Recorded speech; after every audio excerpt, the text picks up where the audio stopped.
Shalom, salam sejahtera untuk kita semua. Perkenalkan, saya Antonia Preselia Marsa Samad dengan NIM H10512310006, mahasiswa program studi Rekayasa Sistem Komputer. Jadi pada video saya ini, saya ingin melakukan simulasi serangan dan penanganan pada sistem keamanan jaringan sebagai tugas UAS untuk mata kuliah Keamanan Jaringan A yang diampu oleh Bapak Kasliono Esmat MCS. Nah, sebelumnya, adapun tujuan dari proyek ini adalah mahasiswa diharapkan mampu memahami proses keamanan jaringan secara sederhana namun tetap terstruktur. Pertama, mahasiswa harus dapat mengidentifikasi kerentanan, yaitu meninjau konfigurasi jaringan, memeriksa layanan yang aktif, serta melihat apakah ada perangkat layanan yang berpotensi menimbulkan resiko.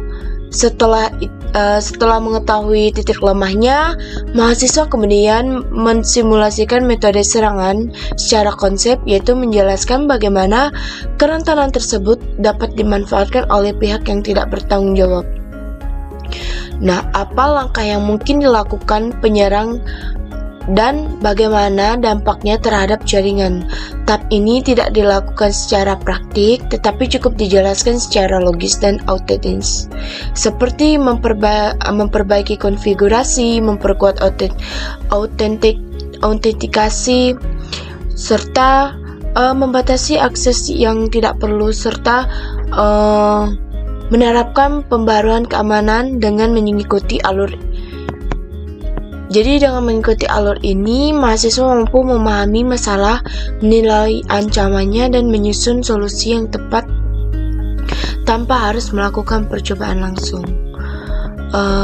Di sini saya menggunakan aplikasi Wireshark sebagai platform simulasi serangan, dan jenis serangan yang saya gunakan adalah Man in the Middle.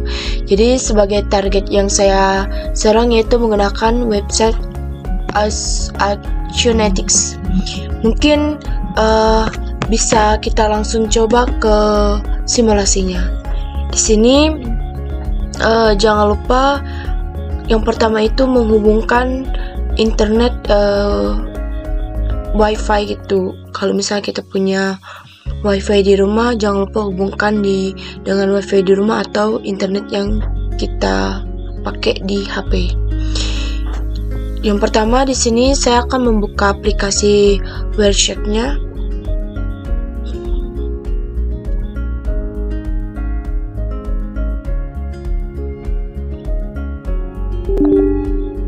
Di sini, oke. Nah, dalam tampilan aplikasi Wireshark ini terdapat beberapa pilihan.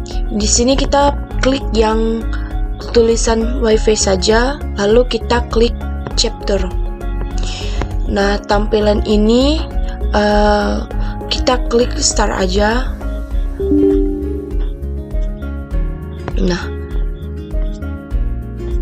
ini merupakan tampilan dari configuring from Wi-Fi-nya. Nah, di sini kita langsung masuk saja ke Google Chrome. Di sini saya menggunakan akun student. Lalu saya akan mengetik website yang akan saya gunakan sebagai target untuk saya serang, yaitu website Acuinetics.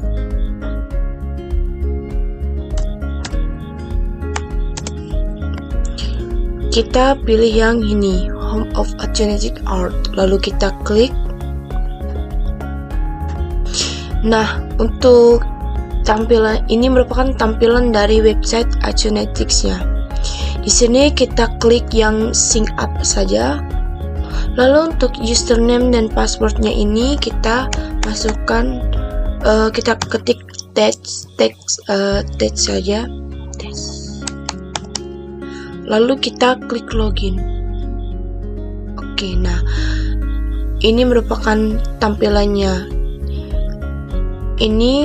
Tampilan ini merupakan bahwa si website ini sudah berhasil kita serang. Nah, ini merupakan user atau informasi dari website ini tadi, kayak ada name-nya, ada credit card number-nya, ada email-nya, ada phone number-nya, ada address-nya, yang dimana berarti serangan kita ini sudah berhasil.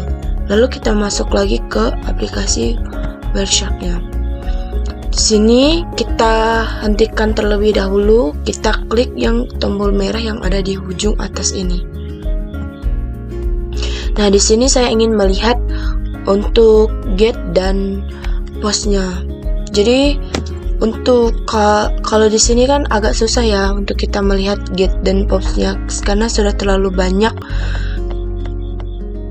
Jadi kita langsung cari di di kolom pencarian yang ada di sini. Di sini kita klik HTTP saja. Lalu kita enter.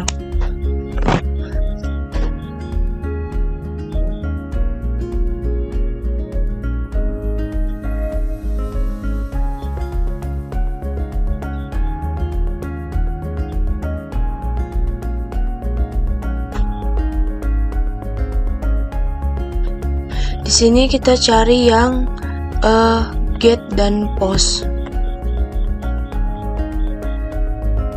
Nah, ini merupakan ini getnya dan ini postnya. Nah, dalam HTTP get digunakan untuk meminta data dari server dan seluruh parameternya itu terlihat langsung pada URL.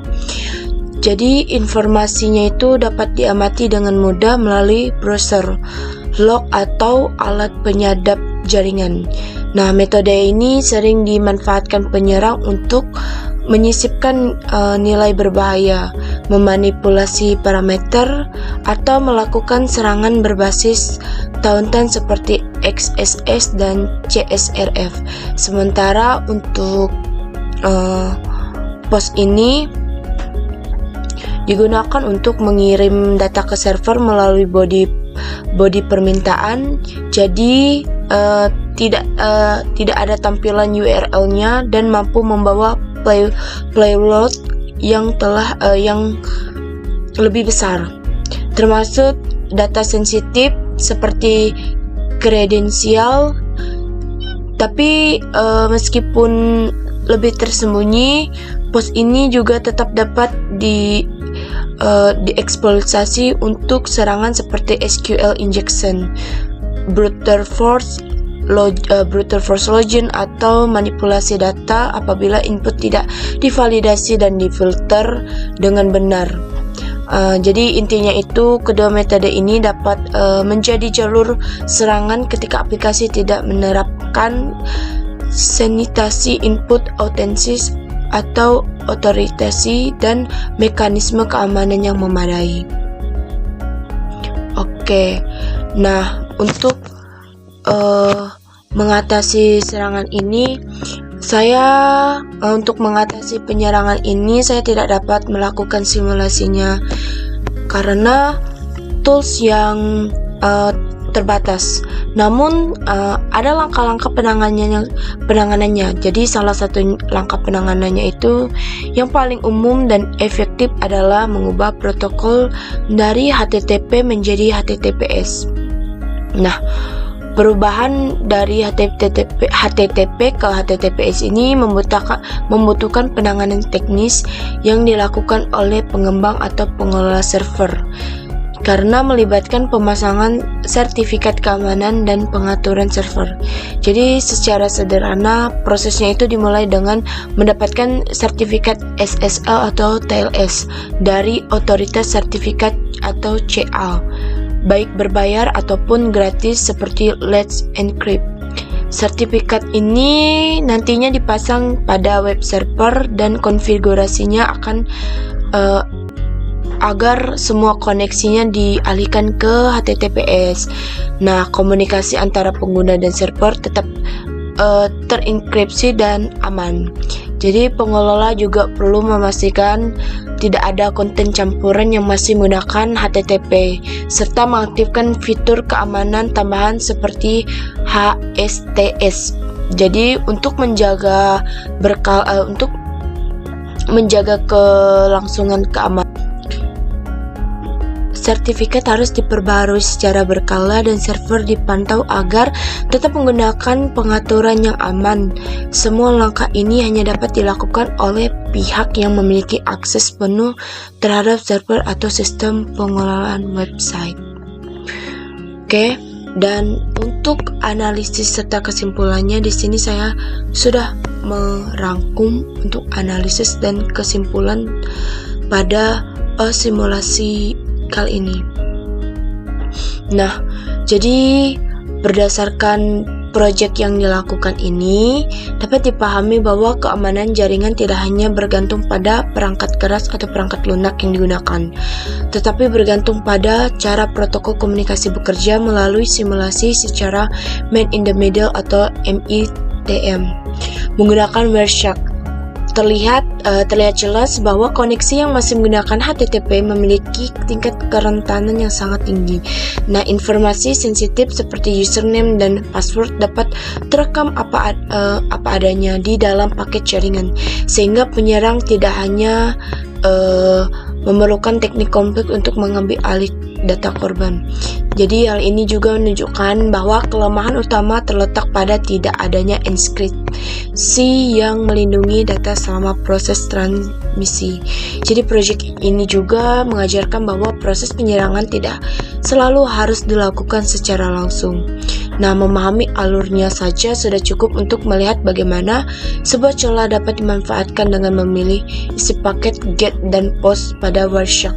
Mahasiswa juga dapat memahami bagaimana struktur komunikasi bekerja dan bagaimana data bisa dimanipulasi dan dicuri. Selain itu, pengetahuan ini juga sangat relevan dengan dunia nyata karena serangan MITM masih banyak terjadi terutama pada jaringan Wi-Fi publik, jaringan tanpa pelindung atau pada situs yang tidak menggunakan HTTPS. Dari sisi pencegahan juga, proyek ini menegaskan bahwa menggunakan HTTPS merupakan langkah paling mendasar namun sangat penting untuk mengamankan komunikasi. Walaupun implementasi SSL dan TLS-nya harus dilakukan oleh pengelola servernya. Nah, pemahaman ini juga penting untuk protokol ini membuat mahasiswa lebih sadar bahwa keamanan bukan hanya tugas pengguna tetapi juga penyedia layanan. Dan selain enkripsi, praktik lainnya seperti memperkuat autentikasi, memperbarui konfigurasi jaringan, dan membatasi akses yang tidak perlu menjadi bagian penting dari mitigasi. Jadi, secara keseluruhan proyek ini memberikan gambaran nyata mengenai bagaimana sebuah kerentanan muncul, bagaimana penyerang dapat mengeksploitasinya, dan bagaimana langkah penanganan dan dapat diterapkan. Pembelajaran ini sangat relevan untuk dunia kerja karena hampir semua sistem modern bergantung pada komunikasi jaringan. Dengan memahami dasar-dasar serangan dan cara mengatasinya, mahasiswa diharapkan mampu berpikir lebih kritis dan memiliki kesadaran lebih tinggi dalam menjaga keamanan sistem maupun jaringan yang akan mereka kelola di masa depan. Mungkin itu saja simulasi saya pada hari ini. Untuk kurang dan lebihnya saya mohon maaf. Atas perhatiannya saya ucapkan terima kasih.